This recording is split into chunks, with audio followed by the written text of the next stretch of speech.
शास्त्रों में जो बातें लिखी हैं वो करोड़ों की रिसर्च की हुई बातें हैं। अभी हम कई कथा में सुना रहे थे कि मेडिसिन बाजार में तभी आती है, दवाइयाँ बाजार में तभी आती हैं जब उनको सैकड़ों बार लेबोरेटरी में परीक्षण किया जाता है, जानवरों पर परीक्षण किया जाता है, इसका कोई साइड इफेक्ट तो नहीं है। और जब अनेक डॉक्टर एमडीए कह देते हैं कि इसका साइड इफेक्ट नहीं, तब वो बाहर। इसी तरह शास्त्रों में जो बातें लिखी गई हैं वो लाखों करोड़ों ऋषियों का अनुभव, वो भगवान के श्री वचन है, इसलिए उसमें संदेह नहीं करना चाहिए। जोर से बोलो पवन सुत महाराज की भगवान की जय। भिन्न भांडे कलिम प्राहु, टूटे बर्तन देवियों घर में नहीं रखने का, जो टूट फूट जाए ना उसको अलग करो, बेच दो, फेंक दो, कुछ भी करो, कलयुग में आकर रह जाता है। भिन्न भांडे कलिम प्राहु खट्वायाम चौधन क्षय, और खाट में बैठ कर रोटी नहीं खानी, नहीं तो गरीबी आ जाएगी। खट्वायाम चौधन क्षय कुक्कुटम, कुक्कुट कौन होता है? कुक्कुट जो बोलते हैं उनका नाम कुक्कुट होता है। कुक्कुटम शुनकश्चैव, शुनक कुत्ते को कहते हैं। जिनके बिस्तरों पर कुत्ते बैठ जाएं, जिनकी रसोई में कुत्ते घुसते रहें, उस घर का भोजन देवता स्वीकार नहीं करते। हविर नाशनंति देवता, देवता उस घर का भोग स्वीकार नहीं करेंगे। शास्त्र में तो आप मानते नहीं? कुत्ता बाहर रखो, कोठी में रखना भी है उसको बाहर, उसको खिलाओ पिलाओ। अपने यहाँ तो अंतिम रोटी कुत्ते को दी जाती है। कुकर बलि अपने यहाँ स्वान बलि का विधान है शास्त्रों में, पर ये नहीं कि वो तुम्हारे कमरों में घुसा रहे, वो रसोई में भी घुस जाए, तब तो देवता नहीं है।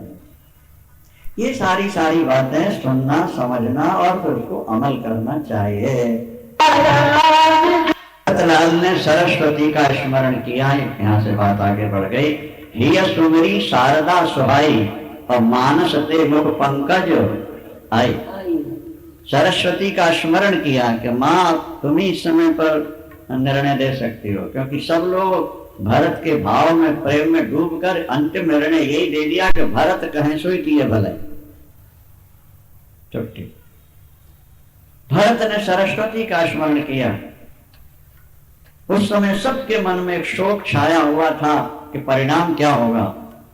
राम ने कह दिया भरत जो कहीं से, वहां देवता घबरा गए और देवताओं ने सरस्वती को बुलाया और बोले जैसे मंथरा की बुद्धि पलट दी थी ऐसे यहाँ भरत की बुद्धि पलट दो कि वापस लौट जाए, नहीं तो रावण नहीं मर पाएगा। तो सरस्वती ने कहा कि 1000 आंखें हैं तुम्हारी इंद्र, और तुम्हें सुमेर कर पर्वत भी नजर नहीं आता। अरे 2 आंख वाले सुई में धागा डाल लेते हैं और तुम्हें पर्वत नजर ना आए, 1000 आंख वाले इंद्र की 1000 आंखें। तो दुख की बात है ना। तुम भरत की बुद्धि बदलने को कह रहे हो। अरे भरत हृदय सी राम निवासु, तहां की तरण तिमिर जहां तरण प्रकाशु। भरत के हृदय में सीता राम बैठे हुए हैं, जहां पूर्ण प्रकाश हो वहां अंधकार कैसे आ सकता है। जो लोग संसार में फंसे हैं हम उनकी बुद्धि तो पलट सकते हैं, पर जो निरंतर प्रभु का चिंतन कर रहे हैं उन पर हमारा प्रभाव नहीं पड़ेगा। कह के वापिस लौट। उस समय जो किया था वो तो राम की इच्छा थी, इसलिए मंथरा पर हावी हो। 2-3 संत कहीं जा रहे थे, वहां आप लोग समझ पाओगे कि नहीं। हमारे वहां आदिवासी क्षेत्र में जादू टोना बहुत चलता है। आदिवासी क्षेत्रों में, मध्य प्रदेश में या भिन्न भिन्न स्थानों में, तो महाराज वहां देवियां कुछ ऐसे मंत्र जंत्र जानती हैं। क्या तुम भोजन कर रहे हो, चावल बढ़िया बात होती है, वो दूर से देख पूरे चावल लाल खून जैसे होते दृष्टि। उनके जब वो देवता उमड़ते हैं तो किसी को भी प्रयोग कर देते हैं, किसी के ऊपर बचना मुश्किल होता है। 2-3 संत जा रहे थे, 2 गपशप लगा रहे थे, एक प्रभु का नाम ले रहा था। उन्होंने प्रयोग किया तीनों पर, एक बच गया, दूसरे शिकार हो गए। अरे रामायण में कितनी बढ़िया बात लिखी है, थोड़ा बुद्धि लगाया करो बाबू। राम रावण युद्ध हो रहा है और कई दिन बीत गए लड़ते राम को। राम के बाण अमोघ कहलाते हैं, व्यर्थ न जाने वाले को अमोघ कहते हैं। जिनी अमोघ रघुपति कर बाणा, जिनी अमोघ रघुपति कर बाणा, यही भांति चलो हनुमाना, यही भांति चलो हनुमाना। राम बाण की तरह हनुमान चलते। राम का बाण जिस तरफ छूट जाए बिना काम के वापस नहीं लौटता। लेकिन रावण को हजारों बाण राम ने मारे, हाथ कटते फिर निकल आते हैं, पैर कटे निकल आए, सिर कटे निकल आए। त्रिजटा पहुंची सीता जी के पास। भगवती जानकी बहुत ज्यादा दुखी थी और त्रिजटा भगवान की भक्ता थी। विभीषण और त्रिजटा ये दो वहां थे। त्रिजटा नाम राक्षसी एका चरण रति निपुण विवेका। हाँ, एक ही थी ऐसी लड़का। राम चरण रति निपुण विवेका। समझो जरा बात को। भगवती जानकी ने देखा, देखते ही रो पड़ी। मां सुन रही हूं कि राम रावण युद्ध हो रहा है, पर इतने दिन हो गए राम रावण को मार क्यों नहीं रहे। तो त्रिजटा ने एक बड़ी सुंदर बात की। उसने कहा बेटी, न मारने में एक कारण। क्या कारण? बोले रावण राम से लड़ता हुआ भी तुम्हारा ध्यान करता, तुम्हारा चिंतन करता, उसके हृदय में तुम बैठे हो। ये बात ध्यान रखना। राम से रावण का युद्ध हो रहा है और बाण चला रहा है और उनके बाण विफल कर रहा, लेकिन सीता का चिंतन नहीं छोड़ रहा। त्रिजटा ने कहा कि देखो सीते, तुम रावण के हृदय में हो और राम तुम्हारे हृदय में है, और ये सारा ब्रह्मांड राम के हृदय में। राम के हृदय में ब्रह्मांड नहीं, सीता के हृदय में राम और रावण के हृदय में तो सारा ब्रह्मांड आ गया नहीं रावण के अंदर। अगर राम रावण को मारते हैं तो राम रावण के साथ तुम भी मरोगी, और तुम मरोगी तो राम भी जाएंगे, और राम गए तो सारा ब्रह्मांड नष्ट हो जाएगा। फिर कैसे मरेगा माए पापी? बोले काटत सिर हुई है विकल, छूट जाए जब ध्यान। काटत सिर हुई है विकल और छूट जाए जब ध्यान, तब रावण ही हृदय में मर ही राम से। उसके अंदर नाभि में अमृत है और तुम हृदय में उसके बैठे हुए हो, निरंतर तुम्हारा चिंतन कर रहा। माने कितनी सुंदर बात है। अनंत कोट ब्रह्मांड नायक परमात्मा राम एक रावण को नहीं मार पा रहे क्योंकि रावण सीता का चिंतन कर रहा है, इतना पापी है, फिर भी नहीं मारा जाए। तो अगर तुम निरंतर प्रभु का ध्यान करते घर का काम करो तो यम के दूतों की शक्ति तो तुम्हें आगे छू है, तुम्हारे ऊपर कोई बाधा आ जाए, कोई विघ्न आ जाए, खुदा तुम्हारे काम करते हुए। जब रावण लड़ते हुए भी सीता का ध्यान कर सकता है, तो आप दुकान पर बैठे राम का ध्यान क्यों नहीं कर सकते? दुकान चलाना ज्यादा कठिन है कि बाण चलाना ज्यादा कठिन है? शत्रु से लड़ते समय कितनी सावधानी होती है, फिर भी राम को बोले बेटी वो क्षण आएगा जब बार बार सिर कटेंगे और एक मिनट के लिए वो तुम्हें भूल जाए, उसी समय राम मारूंगा, उसी समय मारा राम ने मारा। जब रावण सीता का ध्यान छोड़ता है तभी मार मारता। इसका अभिप्राय यही है कि काम करते चलो और उनका स्मरण करो। दो तरह से ध्यान होता है, या तो प्यार में या बैर में, तीसरे तरह ध्यान नहीं हो सकता। या तो मित्र का ध्यान होता है या शत्रु का ध्यान होता है। अगर कोई तुम्हें फोन कर दे तुम्हारा जान का कि 7 दिन के अंदर तुमको गोली छोड़ा दूंगा, बोलो भूल जाओगे उसको? कदापि नहीं बोलोगे? कदापि 1 मिनट नहीं भूलोगे। घर से निकलोगे नहीं, निकलोगे तो चारों तरफ देखते रहो कहीं आना रहो, और साथी संगी लोगे, पुलिस को करोगे। भय से भी चिंतन होता है और कहीं अटैचमेंट हो जाए तो क्या नहीं, क्या शत्रु और मित्र इन दो का ही चिंतन होता है। प्रभु से या तो मित्रता स्थापित करो और नहीं भय स्थापित कर लो कि हम भजन नहीं करेंगे, हम पर भूत प्रेतों का हमला होगा, राक्षसों का हमला होगा और अंत में यम के दूतों का हमला होगा। ये भय भी तुम्हारे दिमाग में आ जाए तो भी चिंतन होता है। प्यार हो जाए फिर तो क्या नहीं क्या। दो बातन को भूल मत जो चाहे कल्याण, नारायण एक मौत को दूजे श्री भगवान। दो बातें हमेशा याद रखें। मौत आ रही है, ये 4 दिना की चांदनी फिर अंधेरी रात, ये पानी का बुलबुला कब फूट जाए पता नहीं। क्या जिंदगी है। शास्त्रों ने कहा कि मनुष्य की जिंदगी पानी का बुलबुला है। बुध बुधा इव तो येषु मस्का इव जंतुषु। 3 दिन की जिंदगी मच्छर की होती है और बुलबुले की जिंदगी तो बस छुट्ट होने। मनुष्य की जिंदगी भी पानी का बुलबुला या मच्छर की जिंदगी है। ये कितने दिन जिएगा। भागवत में प्रकरण आता है कि अनाज सुबह बना के रख दो गर्मी के दिन में, शाम तक सड़ जाता है। उसी अन्न के रस से ये शरीर बनता है। तो ये कहां तक नित्य रहेगा। जो अन्न सुबह बनाओ चावल दाल, शाम तक सड़ जाए गर्मी में, उसी के रस से बनने वाला शरीर कब तक टिकेगा। ये भी तो गलने वाला है, तो जाने वाला है, बिसकने वाला है। नहीं, अमर फल खा के थोड़े आया। अभी राम नाम सत्य होने वाला है थोड़े दिन में। बिहारी लाल की। स्मशान घाट पास ही में राम नाम सत्य है। चलो छुट्टी हो जाएगी। हाड़ जरे जैसे लाकड़ी और 30 जरे जैसे घासा रहे। सोने जैसी काया जल गई, काया जल गई, पूर्ण आयो पासा। कहत कबीर सुनो भाई साधो, छाड़ो जल की आशा रे। आशा रे मन फूला फूला कैसा नाता रे। ऐसी कथाएं सुनो जिससे वैराग जागे। वैराग्य प्रधान कथाएं सुननी चाहिए। प्रेम प्रधान कथाएं कल्याणकारिणी है। और जब तक वैराग्य नहीं आएगा तब तक प्रेम नहीं जाएगा। राग तो जन्म से है, करोड़ों जन्मों से हमारे अंदर राग है और राग ने हमेशा हमारी जिंदगी में आग जलाई है। रागी व्यक्ति का हृदय हमेशा जलता ही रहता है। राग से राग निकाल दो तो आग रह जाता है, राग से राग निकला तो कहलाता है। जब प्यारा चला गया, माने राह चला गया, तो क्या छोड़ गया, आग छोड़ी। चाह में चा निकल जाए तो आह रहता, हाय रहता। आह दैव में काह न सा, आह हमेशा रोकते रहोगे। राग और चाह ये दोनों ये खतरनाक, एक ही चीज के दो नाम है।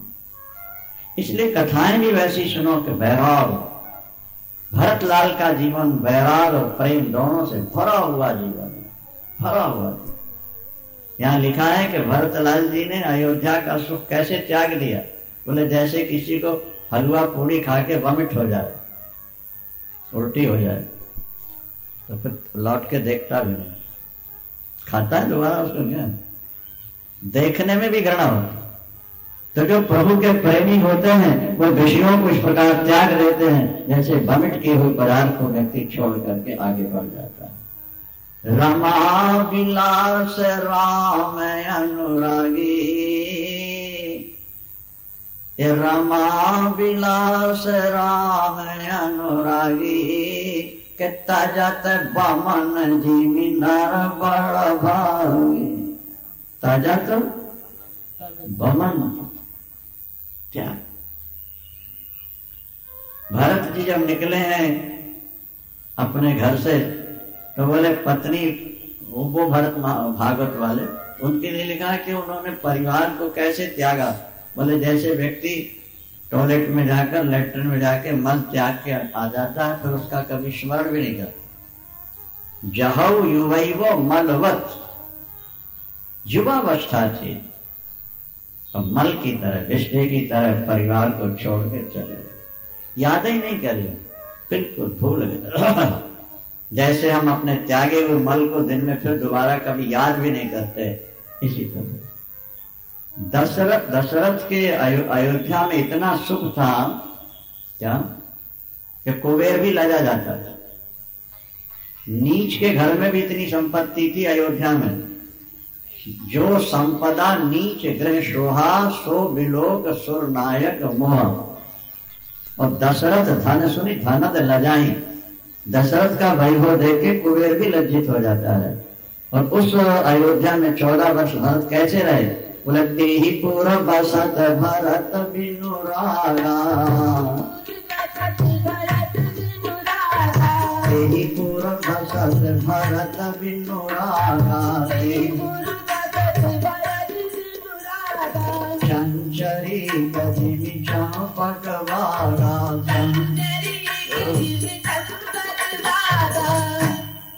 भ्रमर हर पुष्प की सुगंधी लेता है, लेकिन चंपा का कहीं बाग लगा हो, बड़ी सुगंधी होती है चंपा में। भ्रमर उस पर बैठता है, ऊपर ही मड़वाता रहेगा, बैठता नहीं, रस नहीं। भरत लाल की स्थिति ऐसी बनी कि अयोध्या का अमित वैभव, विशाल वैभव, लेकिन भरत के काम का नहीं था। भरत लाल जी ने कहा, प्रभु मुझे वो अवलंबन दीजिए कि जिससे मैं 14 वर्ष काट सकूं। एक इच्छा और है, ये जल कहाँ रखा जाए? अत्रि भरत को की बात आप सुन चुके हैं। एक इच्छा और है, प्रभु की आज्ञा हो तो मैं चित्रकूट भ्रमण कर लूं। प्रभु पद अंकित विशेषी, आपके श्री चरणों का स्पर्श हो गया है वन में, तो मैं चित्रकूट में घूम लूं। प्रभु ने कहा, महर्षि अत्रि और यहाँ के सब कोल किरात भी क्या हो। प्रातः काल से निकलते हैं, दोपहर बाद 2:30-3 बजे लौटते हैं। कहीं स्नान करते हैं, कहीं बैठ के राम का गुणगान करते हैं, कहीं बैठकर ध्यान करते हैं, कहीं चरण चिन्ह दिख गए तो उठा के रज अपने सिर पर लगाते हैं। 5 दिनों में चित्रकूट का भ्रमण किया है भरतलाल ने। और उसके बाद भगवान राम ने कुछ राजनीति की शिक्षा भी दी। भरत ने कहा, प्रभु मैं बालक हूं, उत्तरदायित्व निभाने के लिए मुझे कुछ शिक्षा दीजिए। तो भगवान ने एक बड़ा सुंदर सूत्र दिया, इस पर एक पुस्तक लिखी जा सकती है। मुखिया मुख सो चाहिए, खान पान को एक, पाले पोष सकल अंग तुलसी सहित। मुख, देखो कितनी अच्छी बात, ये नेताओं के लिए है। मुखिया मुख सो चाहिए, मुख को दिया जाता है। मुख अपने पास रखता है कि अंदर भेज देता है? और जो मुख से अंदर जाता है उसके रस से पूरे शरीर का भरण पोषण होता है। जो राजा को मिले वो समाज को वितरित करते, समाज को व्यवस्थित बना कर रखते। मुखिया मुख सोचा है, बहुत कुछ लिखा जा सकता है। क्या मुख अपने पास कुछ भी नहीं रखता, सब आगे भेज देता है। और खाता मुख है, चबाते दांत हैं, लेकिन शक्ति पूरे शरीर को नहीं। इसी तरह राजा अपना व्यवहार बनाए कि सारे समाज को उससे लाभ। आजकल तो महाराज पद क्या मिल जाता है नेताओं को, कई पीढ़ियों की व्यवस्था होने लगती है। सारे तो नहीं गंदे, पर कुछ तो है ही। एक मछली सारा जल गंदा कर देती है। राजाओं में औदारी आ जाए, नेताओं में, देश का नक्शा बदल जाए, देश का नक्शा बदल जाए। विदेशों में हम गए तो महाराज यहाँ के करप्शन की, भ्रष्टाचार की चर्चा वहां भी लोग कहते हैं। वहां के हिंदू जो इस बात से दुखी होते हैं कि घोटाले भारत में बहुत हो रहे हैं, करप्शन बहुत ज्यादा है। अगर ये ना होता तो हमारा भारत देश फिर सोने की चिड़िया और जगत गुरु बन जाता। वो लोग बैठ के कहाँ करते, और हम लोगों का भी सिर झुक जाता है वहां उनकी बातें सुन करके। एक महात्मा सुना रहे थे कि वहां के पत्रकार हमारे पास आ रहे थे, कुछ लिखना था उनको, तो आपस में बात कर रहे थे कि घोटाले के देश से आए संत से जरा कुछ प्रश्न कर लें अपन से। घोटाला वाला राजा चक्रवेन एक ऐसा राजा था, आपने वो कथा पढ़ी सुनी नहीं। ईमानदार, खेत में हल चला के जो अनाज पैदा होता वही खाना, उसी को बेच के कपड़े पत्नी को, और जो मिले प्रजा को सब प्रजा। इतनी शक्ति आ गई थी कि उसकी पत्नी कमल के पत्ते पर बैठ के स्नान करती थी और टूटती नहीं थी। कमल का पत्ता टूटता था। इतना प्रभाव था उस राजा का कि मंदोदरी ने रावण से कहा कि देखिए राजा चक्रवेन का ईमान, कबूतर दाना खा रहे थे, बोले कबूतरों तुम्हें राजा चक्रवेन की सौगंध है, दाना नहीं खाना। सारे कबूतरों के मुंह बंद हो गए अपने। एक बहरा कबूतर था, नहीं सुन पाया, खाया, उसका गला कट गया। उसका मंत्री आया था रावण के पास टैक्स के रूप में कुछ सोना लेने के लिए। लंबी कथा है, समय नहीं है व्याख्या का। रावण ने धुतकारा उसको, मुझसे टैक्स लेने आया, मैं देवताओं से भी टैक्स लेता हूं, तो मुझसे। उसने कहा मैं चक्रवेन का मंत्री हूं। महाराज आओ मैं दिखाऊं चमत्कार। समुद्र के किनारे ले गए रावण को और लंका के 4 गेट बनाए। अरे तुम, और बोले मैं चक्रवेन की सौगंध खा के एक गेट तोड़ता हूं और आप जाके देखिए आपका गेट टूटा मिलता है कि नहीं मिलता। यहाँ एक गेट तोड़ा, वहां देखा एक गेट टूट गया। बोले मैं पूरा हाथ फेर दूं मैं, पूरी लंका स्वाहा हो जाएगी। कांप गया, टैक्स दिया। अभिप्राय कहने का यह कि मुखिया मुख सोचाए।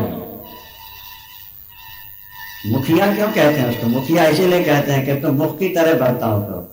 मुख अपने पास कुछ नहीं रखता, बल्कि कठोर चीज चबाने में दांतों को भी और कड़वी दवाई पीने में जीभ को कष्ट भी होता है, तो फायदा सारे शरीर को होता है। मुखिया मुख सो चाहिए खान पान को, पाल पोष सकल अन्न तुलसी सहित। भरत चिंता नहीं हो भैया। असमय में पिताजी चले गए। अगर गुरुदेव ना होते, तुम्हारा जनक ना होते, तो बहुत बड़ी विपत्ति आ सकती थी परिवार पर, समाज पर। मुनि मिथिलेश राख सब लिया, इन महापुरुषों ने बचा लिया। और तुम जाओ वापिस, ये तुम्हारे सिर पर है। इनकी छत्र छाया में रहकर गुरुदेव और जनक के राज्य 14 वर्ष के लिए मेरा राज्य संभाल लो। तुम राज्य मुझे देने आए हो ना? नहीं, मैंने स्वीकार कर लिया, भरत राज्य मेरा है। बोलो खुश हो गए क्या? नहीं? बोले हाँ तो खुश हो। अब भैया मेरी इच्छा यह है कि मेरे राज्य को 14 वर्ष तक तुम संभाल दो, मैं पिता के वचन सत्य करके वापस आऊंगा। चरणों में सिर रख दिया। तुम राज्य देना चाहते हो ना मुझे, मैंने स्वीकार कर लिया, पर मेरे राज्य की रक्षा कर दो कुछ दिन, मैं पिता के वचन सत्य करके वापस आ जाऊंगा। चरणों में गिर गए। पर कुछ आधार चाहिए जिस सहारे हम जी सकें। तो प्रभु करी कृपा पावरी दीनी, प्रभु करी कृपा सादर भरत शीस धर लीनी, सादर भरत शीस धर लीनी। चरण पीठ करुणा निधान के, चरण पीठ करुणा निधान के। जन युग जामिक प्रजा प्राण के, जन युग जामिक प्रजा प्राण के। भारत मुदित अवलंबन हेते, भारत मुदित अवलंबन हेते। आस सुख जस सिया राम रहे थे, आस सुख जस सिया राम रहे थे। कहते हैं यहाँ प्रभु का पादुका अवतार हुआ। जैसे द्वापर में द्रौपदी की लाज बचाने के लिए कृष्ण का वस्त्रावतार हुआ, इसी तरह यहाँ वन में, क्योंकि प्रभु तो नग्न पद आए हुए हैं और प्रभु पावरी पादुकाएं दे रहे हैं, का मतलब कि इस समय सीताराम का पादुका अवतार हो गया भरत के अवलंब के।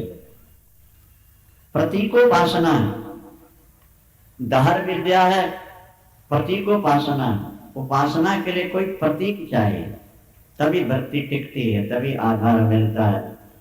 भरत ने पादुकाओं का पूजन कैसे किया यह भी आप सुनेंगे। भाई गाय के सारे शरीर में दूध है, लेकिन निकलेगा तो थन से ही ना, चाहे जहां से निकाल लो। इसी तरह से परमात्मा व्यापक भले है, पर उसका विशेष प्रभाव तो मूर्ति के माध्यम से ही दिखाई देगा। एतावता पति को उपासना व्यक्ति को करते रहना चाहिए, उपासना करते रहना। मूर्ति पूजा आज की नहीं है, अनादि है। और जिनके यहाँ मूर्ति पूजा नहीं होती है, उनके यहाँ किसी न किसी चीज की पूजा तो होती ही होती है। कोई ग्रंथ की पूजा कर रहे हैं, कोई अग्नि की पूजा कर रहे हैं, कोई त्रास की पूजा कर रहे हैं, कोई ना कोई प्रतीक चिन्ह तो हर धर्म में है ही। नहीं समझे? अब सरदार भाइयों का देखो, वो ग्रंथ साहब की पूजा बिल्कुल मूर्ति जैसे करते हैं।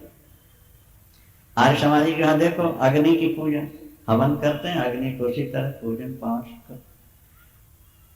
एक प्रतीक होना चाहिए। और भी बहुत सारे संप्रदाय आजकल जिनके यहाँ बिल्कुल मूर्ति नहीं रखी, उन्होंने भी अपने गुरु की फोटो रख रखी। मूर्ति नहीं रखते लेकिन गुरु की फोटो रखते हैं। प्रतीकोपासना कहलाती है। सामने कोई ना कोई आधार होना चाहिए। जब मन बिल्कुल शांत हो जाए तब फिर प्रतीक की आवश्यकता नहीं पड़ती है, उसके पहले जरूरत है। इसलिए मूर्ति पूजा कर। हमारे गुरुदेव श्री कृपात्री जी महाराज से बड़ा वेदांती कौन होगा उस समय? दिन में 3 बार ठाकुर नहलाते थे वो। कभी ऐसा भी समय आता था कि आज सुबह से शाम तक चलना ही चलना है या बोलना ही बोलना है, तो सुबह ही 3 बार नहलाते थे ठाकुर। एक बार नहलाया, पूजन पाठ किया, फिर बर्तन साफ किए गए, फिर पूजन किया, फिर बर्तन साफ, फिर बोले अब 24 घंटे के लिए फुर्सत। मैंने 3 बार करना है तो करना ही। प्रभात काल, मध्याह्न और सायं 3 थी पूजा ना, तो चाहे वो एक ही समय तीनों करें तो करते, नियम नहीं। और जो लोग अपनी आत्मा को ही परमात्मा का रूप देख के उपासना, वो भी अच्छा है। स्वस्वरूपानुसंधान भक्त रीत्या विधीयते। अपने स्वरूप का चिंतन करना भी उपासना है, लेकिन उसके अधिकारी सब नहीं होते हैं, बस इतने कहना। कोई बिरले उसके अधिकारी होते हैं, बाकी बहुत। प्रभु करी कृपा पामरी दीनी और सागर भरत उनको ऐसा लगा कि सीताराम मेरे सिर पर आ गए, इनके सहारे में 14 वर्ष काट लूंगा। और जब विदाई होने लगी तो भरत को भगवान ने गले लगा दिया। करुणा में प्रभु भरत की व्याकुलता देख के रो पड़े। भरत तो रो ही रहे थे, माताएं रो रही थी। यहाँ इंद्र ने अपनी माया डाल दी, सरस्वती ने जब सहयोग नहीं तो अपनी डाली, और वो सारे नगरवासियों पर हावी हो गई। सबको घर याद आने लगे। केवल भरत, मंत्री, गुरुजन और सार्वजनिक को छोड़ के सब पर माया हो गई, घर याद आने। ये माया बड़ी ठगनी है महाराज। आप वृंदावन हरिद्वार जाओ ना, ये देवता ऐसी माया डालेंगे कि आपको घर ही घर देखेगा, चलो चलो चलो चलो चलो। ये माया का प्रभाव। और घर में रहो तो बोले फिर तीर्थ चलो चलो, ऐसा नहीं हो।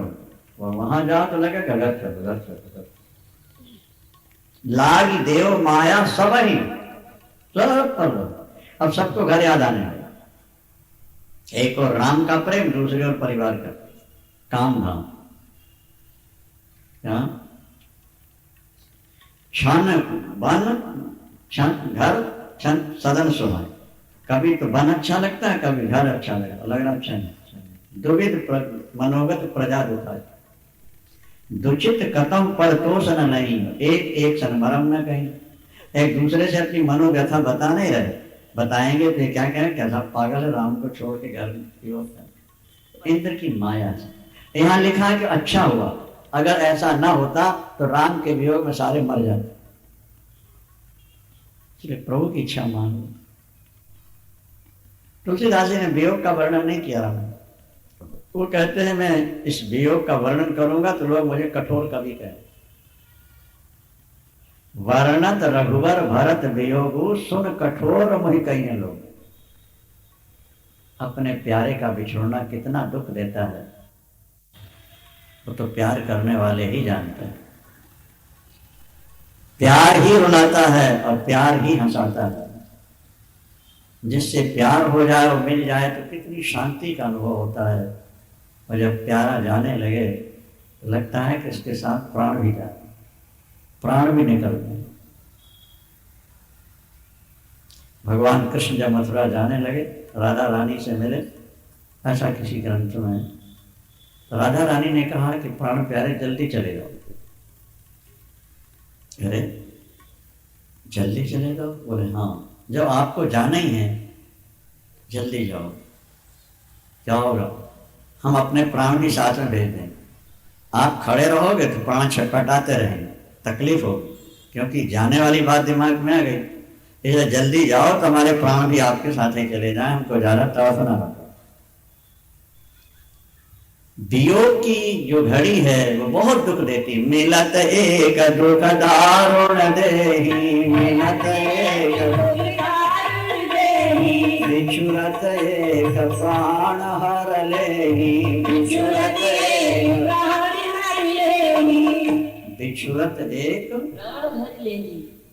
प्यारे का वियोग बहुत पीड़ा देता है, बहुत पीड़ा। संबंधी चला जाता है, संबंध नहीं जाता।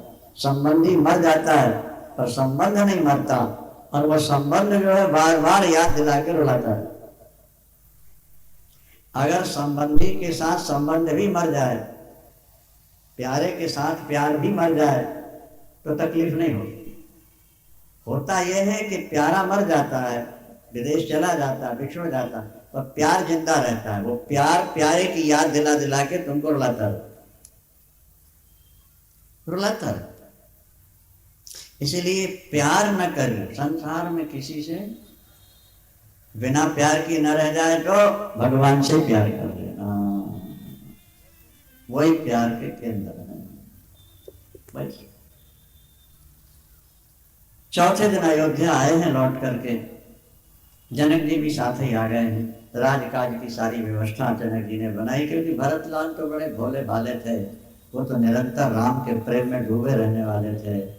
उन्हें तो कुछ पता ही नहीं था राजनीति क्या होती है, व्यवस्था। जनक जी ने सारी व्यवस्थाएं कराई, और फिर सबसे सलाह लेके बहुत पूछ के जो पादुका भरत लाए थे उसी सिंहासन पर स्थापित कर दिया, जो कैकेयी ने भरत के लिए सुरक्षित किए हुए थे। सिंहासन प्रभु पादुका बैठा रे निरुपाध, और उन पादुकाओं का ही राम के रूप में पूजन करते हैं, पूजन करते हैं।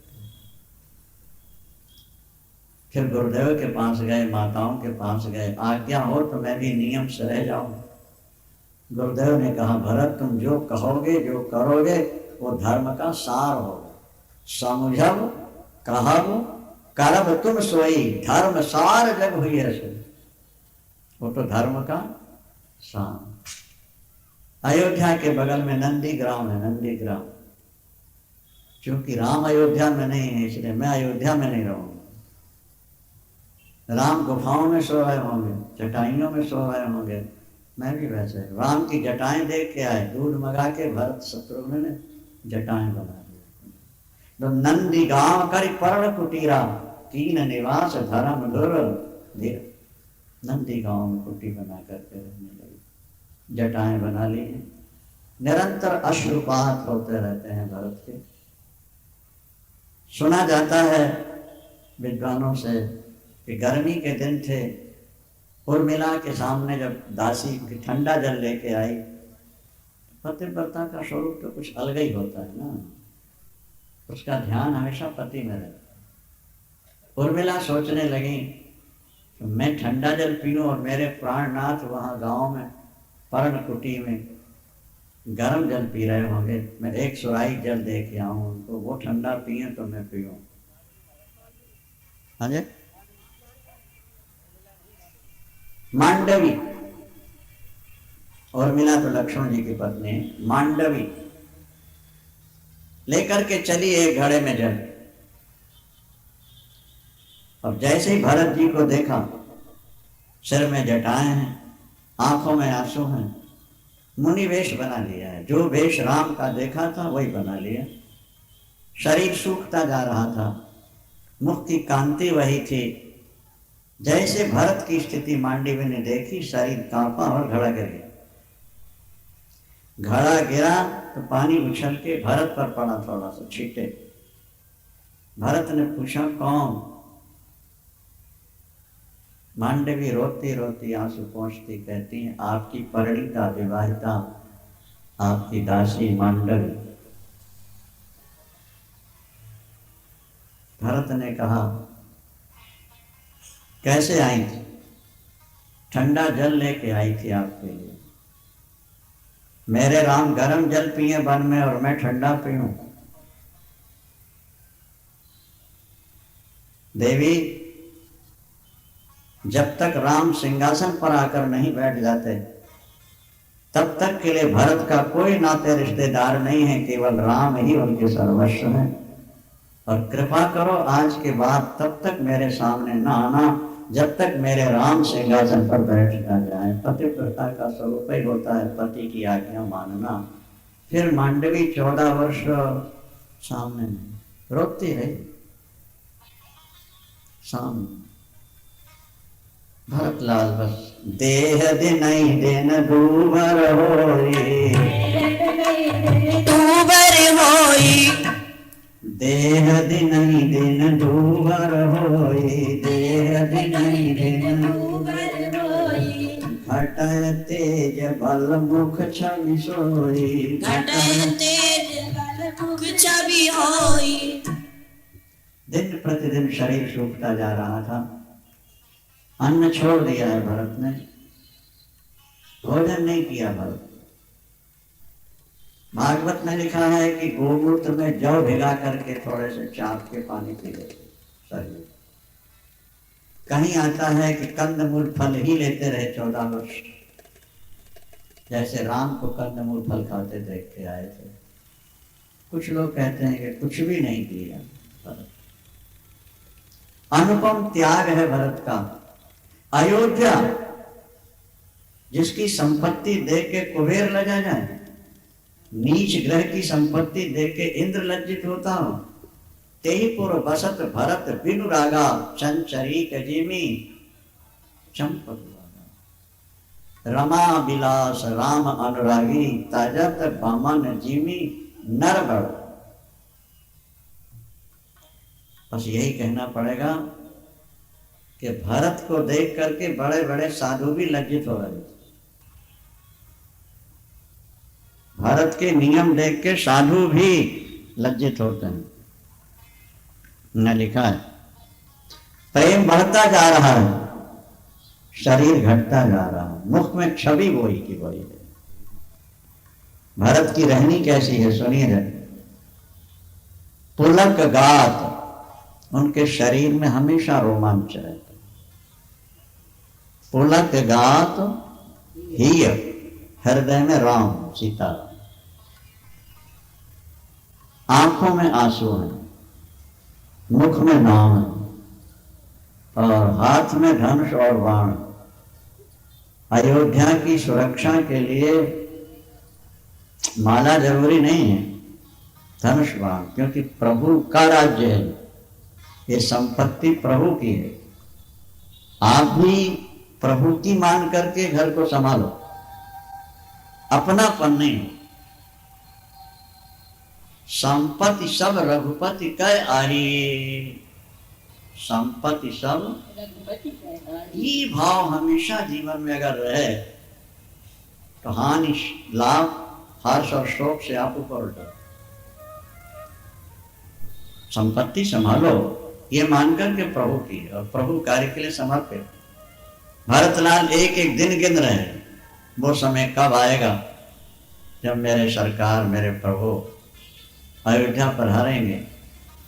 उनके चरणों में पादुकाएं रख करके ईश्वर उनके चरणों में रखूंगा और वो मुझ जैसे पापी को उठाकर हृदय से लगाएंगे। क्रूर कुमत खल कुटिल कलंकी, नीच निशीह निशीच त्रिशंकी। कैसा भी पापी व्यक्ति क्यों ना हो, क्रूर कुटिल खल, अगर प्रभु के सामने आया है तो प्रभु ने उसे ठुकराया नहीं। तेल सुन शरण सामुहे आए, सकृत प्रणाम किए अपना। महान से महान पापी व्यक्ति भी अगर राम के सामने आया है और उसने प्रणाम किया है तो राम उसको भी गले लगा देते हैं। प्रभु का एक स्वभाव है, प्रभु के भक्त से अपराध हो जाए तो मानो भगवान अपना सिर घुमा लेते हैं, मुंह घुमा लेते हैं, मानो देखा ही नहीं। और भक्त का कोई गुण सुन लें, देखा ना हो सुन लें तो सारी समाज में भी उसकी तारीफ करते हैं। यह प्रभु का स्वभाव। देख दोष कबहू न उड़ आने और सुन गुण सारी समाज बताए। जब अयोध्या पहुंचते हैं प्रभु राम, प्रभु ने वशिष्ठ जी को प्रणाम किया, वानर नहीं कर पाए। राम ने बुला के प्रणाम कराया, प्रणाम करो हमारे गुरुदेव। गुरुदेव पसंद नहीं हुआ, कहने पर प्रणाम करता है, इसमें श्रद्धा नहीं इनमें। राम जी चिंतित हो गए, गुरुदेव प्रसन्न नहीं है। तो हाथ जोड़ करके राम जी कहते हैं, गुरुदेव मेरे सखा हैं, ये मुझे भरत से भी ज्यादा प्यारे हैं, इनकी सहायता से ही मैंने राम को मारा है और सीता सहित वापिस आया।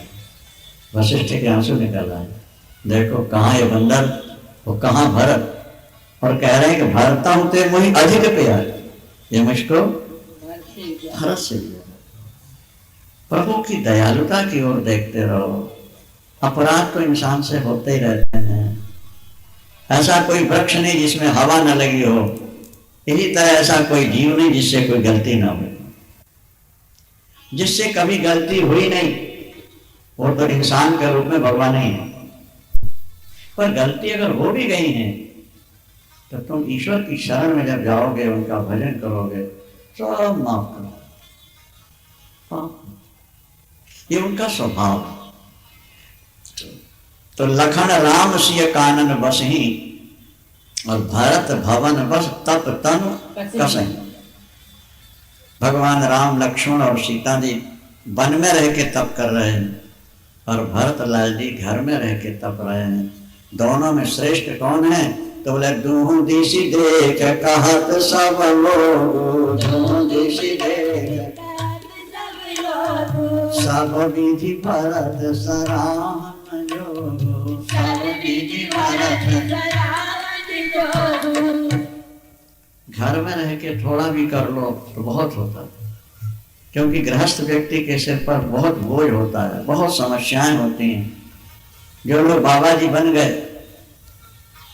नहीं, वो अगर 1000 माला भी जप लें तो कोई ज्यादा नहीं, और गृहस्थ व्यक्ति अगर 10-5 माला भी जप लेता है तो सन्यासी से ज्यादा श्रेष्ठ है। क्यों?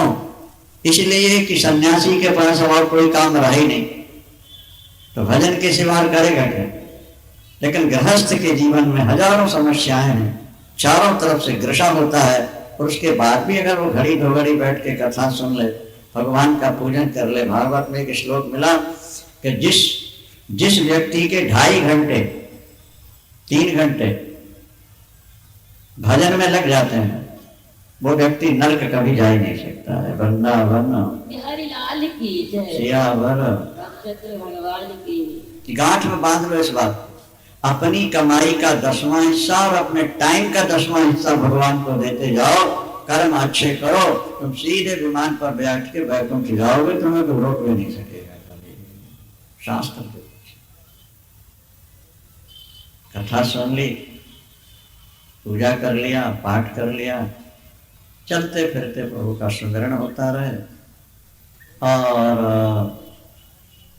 अपनी कमाई का 10वां अंश, चलो 10वां नहीं दे पाओ तो 20वां दे दो, 100 में 5 रुपए दे दिया करो, सारे खर्चे काट के, ऐसा कहा, सारे खर्चे काट के अपनी आमदनी के, उसके बाद जो शुद्ध बचता है उसमें से 10वां हिस्सा, 100 में 10 रुपए, लाख में 10,000, बहुत ज्यादा है हमारा, तो चलो 5,000 दे दिए, 500 दे दिए, कम से कम 20वां। अच्छा चलो और ज्यादा है तो 40वां, कम से कम इतना तो होना ही चाहिए।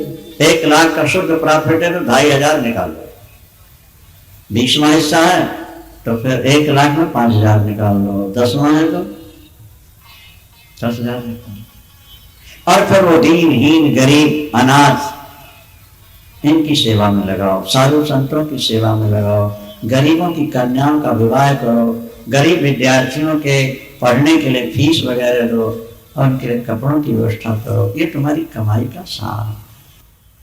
तो हमारे दोनों आश्रमों में आप आके देखो, विद्यार्थी कैसे भागवत पढ़ रहे हैं, संस्कृत पढ़ रहे हैं, दोनों जगह, और उनके खाने की, पीने की, कपड़े लत्ते सब आश्रम की ओर से।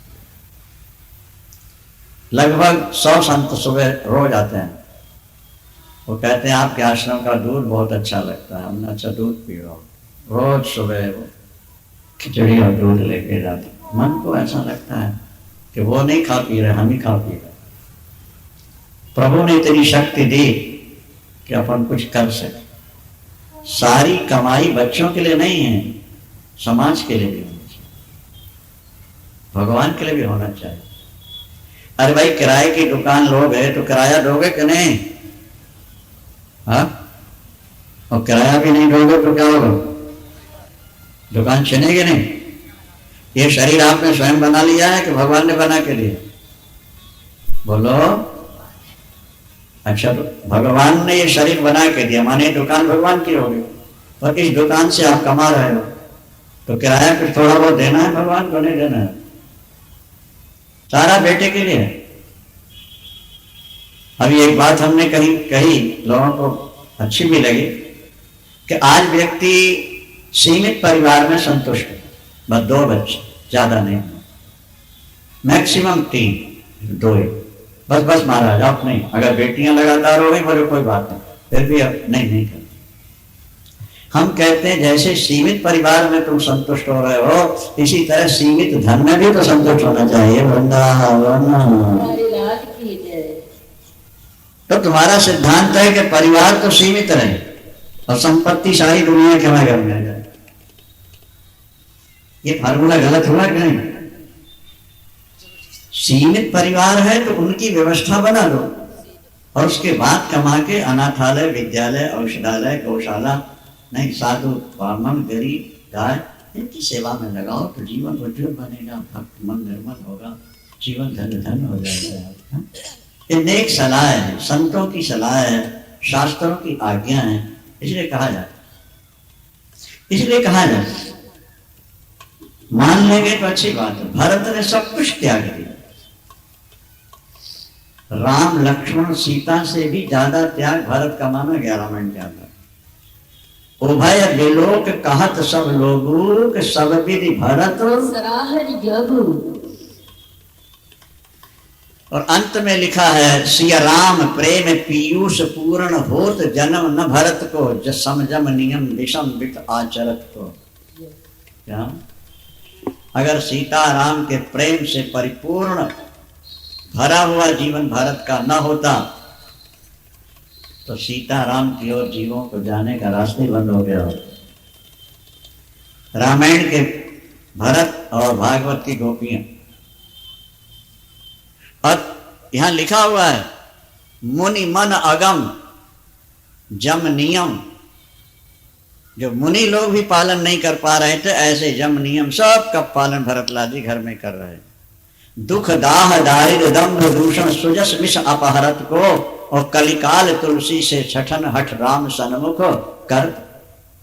भरत चरित्र सुनने से क्या मिलेगा? बोले तुम्हारे दुख भाग जाएंगे, तुम्हारे दिल की जलन शांत हो जाएगी, तुम्हारी गरीबी भाग जाएगी। भारत चरित करि नेम तुलसी जे सादर सुने। ये अंतिम सोरठा है अयोध्या कांड का। भारत चरित करि नेम तुलसी जे सादर सुनाई सिया राम पद प्रेम अवश्य हो। उनके मन में सीताराम का प्रेम निश्चित जागेगा और भाव रस गिरती, भोगों से मन हट जाएगा, राग की जगह बैराग जाग जाएगा। और बैराग हमारा जागे फिर ज्ञान भक्ति तो अपने आप मिल जाएगी। इसलिए वैसी ही कथाएं सुनो, वैसे चरित्र सुनो जिसमें राग की जगह जीवन में बैराग जाए। बैराग की पृष्ठभूमि में ही ज्ञान और भक्ति के बीज अंकुरित होते हैं। बीज को अंकुरित होने के लिए जमीन चाहिए ना बाबा, पानी चाहिए ना।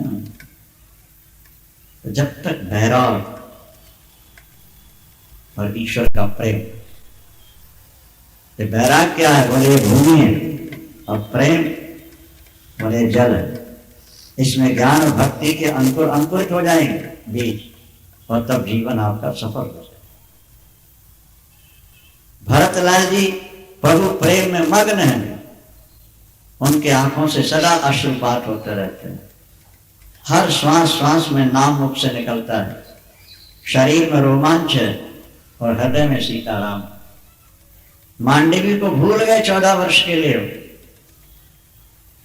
लक्ष्मण तो वन में जाके उर्मिला को भूले होंगे, लेकिन भरत घर में रह के पत्नी को सबसे डिस्कनेक्ट है। वो माता कौशल्या को प्रणाम करने जाते हैं, गुरुवर वशिष्ठ को प्रणाम करते हैं, तो भरत के आंसू देख के माँ कौशल्या भी रो पड़ते हैं, क्योंकि उन्हें भरत की बड़ी चिंता है। धैर्य बंधाती हैं, शीघ्र आ जाएंगे। माँ कौशल्या गई सरजू स्नान करने, एक राहगीर दिखाई दिया तो पूछती हैं, अरे पथिक कहाँ जा रहे हो भैया? बोले माँ मैं चित्रकूट जा रहा हूँ। माँ के आंखों से टप टप आंसू गिरने लगे।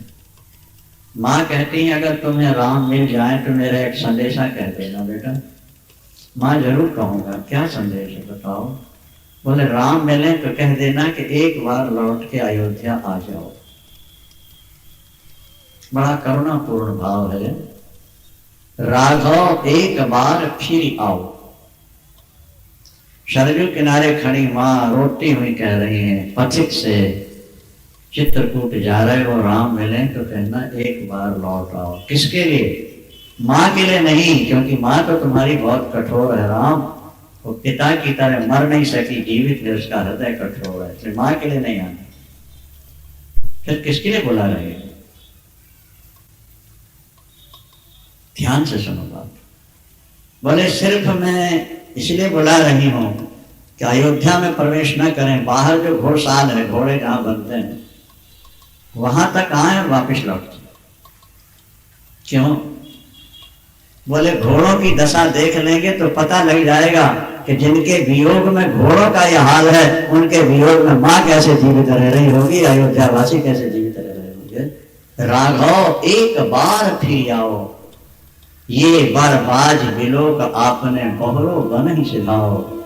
बाजी घोड़े को कहते हैं। ये बरबाज बिलोक आपने बहरो बन ही, वहीं से लौट जाना राम। जे पाए प्यार पोष कर पंकज, बार बार चिचकारे। जिन घोड़ों को आपने दूध पिलाया कटोरों में भरकर, जिनके हाथ पर आपने, जिनकी पीठ पर आपका हाथ गया हुआ है, किन जीवें वो आज आपके वियोग में कैसे जी रहे हैं। दिन प्रतिदिन उनका शरीर सूखता जा रहा है। यद्यपि भरत बहुत ज्यादा सेवा कर रहे हैं ये समझकर के मेरे राम के घोड़े, तब तदपि दिन ही दिन होत झांवरे, मनहु कमल हिम मारे। जैसे सर्दी में कमल सूख जाता है, इसी तरह घोड़े सूख चुके हैं। वो दक्षिण दिशा की ओर देखकर हिनहिनाते हैं, उनकी आंखों के आंसू बंद नहीं हो रहे। भरतलाल जी बहुत सेवा करते हैं, पर घोड़ों ने खाना पीना छोड़ दिया है। थोड़ा सा मुंह मारते हैं और खड़े रह जाते हैं। आओ राम एक बार देख जाओ कि पशु के हृदय में भी आपके प्रति कितना प्यार और आपके वियोग में वो कैसे हो गए हैं, तो फिर माँ कैसे जिएगी? क्या? यद्यपि भरत सौगुनी सार करत हैं, अति प्रिय जान तिहारे, तदपि दिनहु दिन होत झामरे, मनहु कमल हिन मारे। सुनहु पथिक जो मिले रामवन, कहियो मातु संदेशो, तुलसी मोहि और सब हिनते, इनको बड़ो आदेश। इन घोड़ों का क्या हाल है? जब घोड़े ऐसे हैं तो भरत कैसे जी रहा होगा, तो कौशल्या कैसे जी रही होगी, तो अयोध्यावासी कैसे जी रहे होंगे। एक पथिक भी रो पड़ा, माँ मेरे राम तो मैं जरूर संदेशा कहूंगा। करुणा। व्यक्ति परिवार की समस्याओं में तो रोता ही रहा। भाग्यशाली वो है जो प्रभु का चरित्र सुन के रो पड़ता है, जिसका हृदय पिघल जाता है। प्रभु के प्रेम में जिसका हृदय पिघलता है, उसका दिल यथाशीघ्र साफ हो जाता है, शुद्ध हो जाता है। इसलिए मम गुण गावत पुलक शरीरा, और गद गद गिरा नयन वह। भरत चरित्र पर थोड़ा बहुत कुछ कहा गया।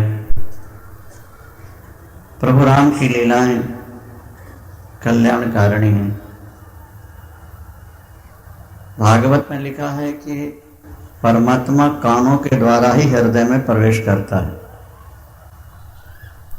प्रविष्टा कर्णरंध्रेण स्वानाम भाव सरोवर। भक्तों के हृदय में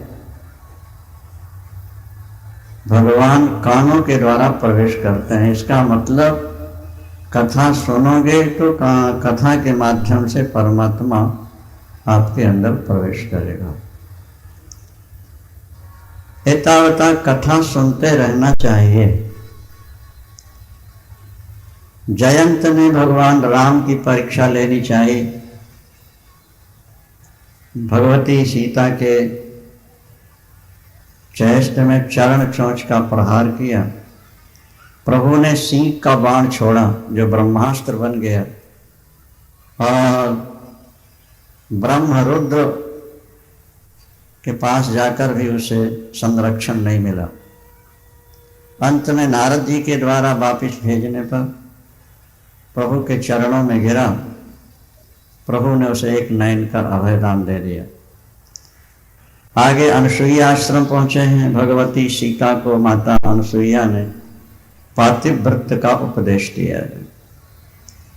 ऐसे वस्त्र दे दिए जो 14 वर्ष तक पुराने नहीं होंगे। जे नित नूतन अमल सुहाय। आगे सर्वंग ऋषि मिलते हैं जो कहते हैं कि मैं ब्रह्मलोक जा रहा था, मैंने सुना कि राम आ रहे हैं, तो चितपत पंथ रहो दिन राती, अब प्रभु देख जुड़ानी और वो वैकुंठ जाते हैं। आगे पहुंचे तो सुतीक्ष्ण मिलते हैं। सुतीक्ष्ण ये भावुक भक्त हैं कि भगवान राम के प्रेम में इतने ज्यादा बावले हो जाते हैं कि नाचने लगते हैं, पुकारते हैं, हे विधि दीन बंधु रघुराया, मोसे सठ पर अनुज सहित मोहि राम गोसाई, मिलिहो निज सेवक की नहीं। ऐसा कभी समय आएगा कि मेरा सिर आपके चरणों में हो और आपका हस्तारविंद मेरे मस्तक पर हो। भक्त में जितनी प्रबल भावना होगी उतने शीघ्र उसको लाभ हो जाते। वेदांत में विचार शक्ति जितनी तीक्ष्ण होगी, लिखा है कि बुद्धिमताम अनायासेन ब्रह्म ज्ञानम भवति। बुद्धिमानों को अनायास ब्रह्म का ज्ञान हो जाता है। बुद्धि की निर्मलता और हृदय की भावुकता है, 2 केंद्र आपको हमने बताया।